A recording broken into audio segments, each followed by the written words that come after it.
My name is Nicholas Hernandez. I've been born and raised here in Bakersfield, California. I'm a senior in high school right now, and I'm getting ready to go to UCLA to study music. Bakersfield is not the best place to grow up and try to, achieve any type of orchestral level of playing because we're 200 miles north of Los Angeles, a couple hours south of San Francisco, and so we're in a valley, and we're known for our agriculture and our oil. Everyone comes from such a different background here in this town. You do have a little bit of country music here, but orchestral playing, it's sort of tough luck. My family is Mexican American. We're primarily from Bakersfield. My abuelita is from Mexico, and right now we are third generation American. There's Nick. When he was really young, I think he might have been even maybe 2. Well, this is his first guitar. He was pretty young when the music Struck him, started coming out of him, Yeah. right? But but once he started taking lessons, it was all over. He was really, really into it. And he started playing for the mariachi, the Kern County Mariachi Youth Foundation. People that would come to listen to them and buy their tickets would be the older generation, like my mother's generation.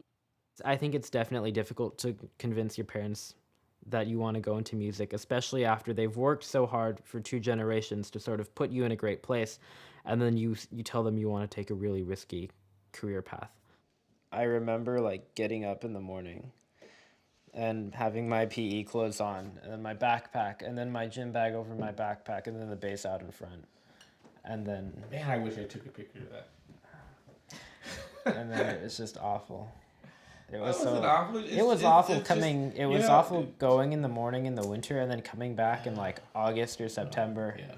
And I'd just be drenched in sweat. Hey, it shows that was the determination. Geographically, we're not in a very good place to where, he has access to, great teachers or opportunities to play. He's really taught himself. He's really on his own discipline. I mean, made it a priority. And yeah. What did you tell was it Northridge? Or I forgot where you were when they asked who was your main teacher? Oh. You said it was YouTube. Yeah, I would finish playing an audition at a college, and they'd say, "I see here that you don't have a teacher. So how did you learn all this rep?" And I was just like, I had to teach it. I sit in my room for 5 hours a day, and I try to figure it out. That's basically how it goes. That's how it's been for the past few years. So, I mean, I know it looks crazy on paper. Just shows what kind of tenacity that Nick has. For me, it's having a background of just working day in and day out. Everything you do. I mean, you have to have a good academic background as well. I mean, if you're not doing well in school, if you're not serious in everything you do, then it's easier for people to not take you seriously. You have to be kind of an adult about it at a really young age, and you have to be competent, and you have to show them that, you're not playing around, you're serious about what you want to do. You won me over. I said, "Okay, son, I guess you're serious about your music and wanting to play, and you've done everything that..." After umpteen years of... Yeah, and all that hard work, Nick, hard work. Paid off. And you managed to convince us about your music major. Barely. Yeah. And on top of that, I mean, he still has to be a member of the family and has obligations to, his grandparents, to his abuelita, and he has to go to church, and, How's your vibrato coming? You want to work on it? Nick is just a fantastic student all around, not just within the orchestra. Actually, how's your thumb position coming? Just his level of determination and dedication in his work ethic is like none I've ever seen with any student in the 12 years that I've taught. I'd say bring your arm over. He is talented enough and hardworking enough that he's going to be able to accomplish whatever he wants in life, and we're just so blessed to be able to have him in our program, and I'm excited for what his future holds. I first heard about NYO right after their 2013 tour. And I was too young to audition, and so I had to wait a few years. And I remember going to their last concert of the 2014 tour at the Walt Disney Concert Hall in Los Angeles. And I remember sitting in the audience listening to Pictures at an Exhibition. And that was just one of the greatest experiences of my life. I was so amazed. And so I auditioned for the 2015 season as a double bassist, and I didn't get in. I auditioned again in 2016 and I didn't get in. And you know, it's a little bit discouraging, but I knew that the only way to get into stuff is to keep trying, to persist. But then I got an email from Carnegie Hall and they said, hey, there's still time to apply for the Apprentice Orchestra Manager position. And so I thought, hey, you know, I'll give it a try. It's gonna be great to be around so many musicians, young musicians of such a high caliber. I think being around people with the same interest is going to have a big impact on my life. We're a very traditional family, extended family especially. And like with my abuelita, I used to spend a lot of time at her house when I was little.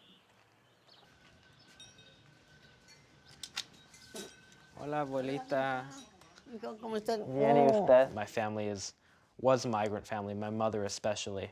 I know for a time when she was a child, she grew up in the DeGiorgio labor camps, which is where a lot of the farm workers lived out in Arvin, California. Es el abuelito, Guadalupe. cuando nos casamos. Como 17, 17. Teníamos el mismo año de edad en esa foto. Sí. ¿Y cómo era su vida cuando tenías como 18 años de edad? ¿Dónde viviste, abuelita? Yo vivía en Romita, Guanajuato. Me casé a los 17 años. ¿Verdad? Sí.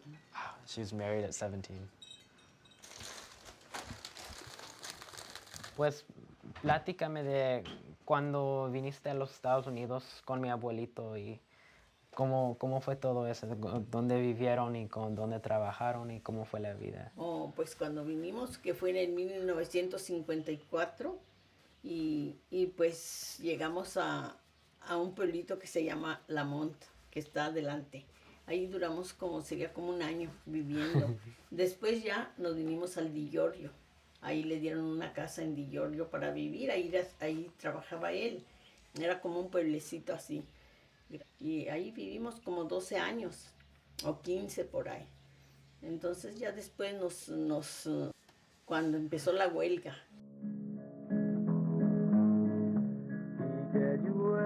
¿Y conocieron a como César Chávez y Dolores Huerta? Sí conocimos, anduvimos en Pique Line con ellos. Sí. Andábamos en Sacramento porque los trabajadores campesinos no tenían baños, pues no había agua fría. Y no daban los 10 minutos de descanso tampoco. Entonces no había, estaba feo, trabajábamos muy mal. Y cuando entró César Chávez peleó los 10 minutos para comer. ¿Es todo? Y luego entonces andábamos en la huelga y anduve peleando el desempleo para el trabajador campesino. Pues, y fue mucho Sí. lo que hizo por la gente. Es algo muy histórico. Sí, mijo. ¿Cómo sientes como mi futuro como un músico? Pues bien, mijo. Bien. Primeramente Dios, que vas a salir adelante y va a ser bien y vas a estar muy feliz. She's really excited and she says, you know, may God lead me in this pursuit, and it's something different, and that she believes that I can do it. I think they're finally accepting, you know, this art business that I'm trying to get into, so it'll be great.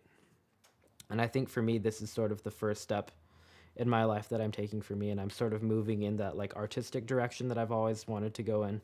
And so I think really this is me being me for the first time. And so it feels good. It feels really good. This is Shane. Hi. Very nice to meet you. I'm Jen. Nice to meet you. Good. Nice to meet you. What's your name? Nico. The musicians are probably the brightest group of kids I've ever been around. just getting to know what everyone's like and their needs to, take attendance and stuff like that and make sure everyone is showing up for rehearsal and on time, just corralling them when that needs to be. Also, yeah, I think corralling is a big part of it that was kind of hard for me because I'm not really a bossy person and I had to get like 115 people to listen to me, so that was a little tough. But you finally get everyone on stage and the work is it does itself. People always ask what's it like to be at NYO and not play in the orchestra. I found that I've had a really kind of unique experience because not only do I get to sit on stage, I get to interact with a lot of the musicians one-on-one. I know them all by name, and I also get to know the staff very personally. And so I'm sort of in between the orchestra and the office, and I can experience NYO-USA from several different angles. So it's been a lot of fun. That was really nice getting to learn like the ropes of the production, the overall grand production. Now I can stand in front of an orchestra and go through all the instrumentation. Mm-hmm. I know where everyone sits. I know how seating works. I know how they have to listen across to each other. I don't want to say I can run an orchestra now, but I definitely have a better idea of how to run an orchestra. I think right now I'm gonna look into getting a job maybe with the LA Chamber Orchestra.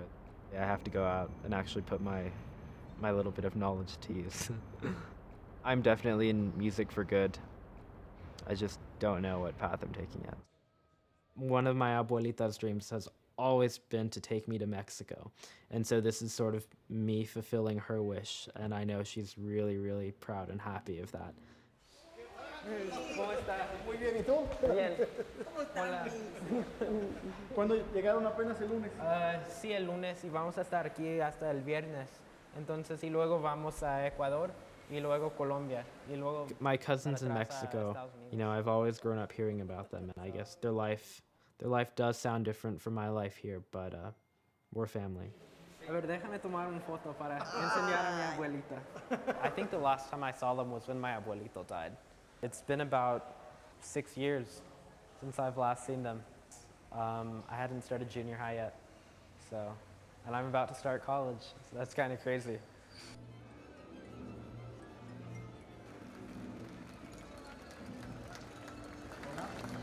¿Me pueden oír? Hola y bienvenidos al auditorio del MEC. Primeramente, nos da mucho gusto estar aquí con ustedes.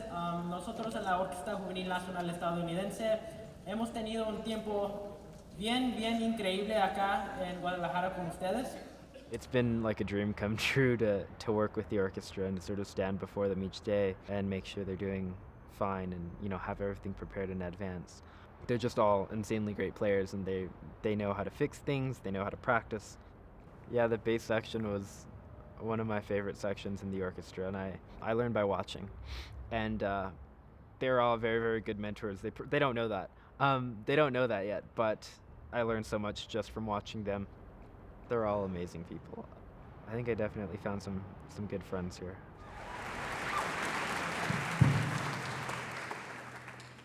Hola Bogotá, bienvenidos al Teatro Mayor. Les debo informar que han venido para una noche muy especial porque para nosotros en la Orquesta Nacional Juvenil Estadounidense esto es nuestra última noche aquí en Latinoamérica y tenemos el gran placer para compartirlo con ustedes. La tema informal de esta noche es colaboración, entonces para nosotros, esta será la primera noche que la cultura y la vida norteamericana se mezcla y une con la cultura y vida suramericana. Y nuestro deseo es que esta noche formamos una gente. As soon as I get home, I have audition excerpts to learn, and I have a lot of practicing to make up for it. You're gonna ask what I was doing this summer, and I say I just came back from Colombia. I probably won't give them the whole spiel unless they ask about it, but definitely there's an NYO tag and the number 25 hanging on my backpack. So if anyone wants to sit down and have lunch, I'm definitely willing to tell some stories. So that'll be cool.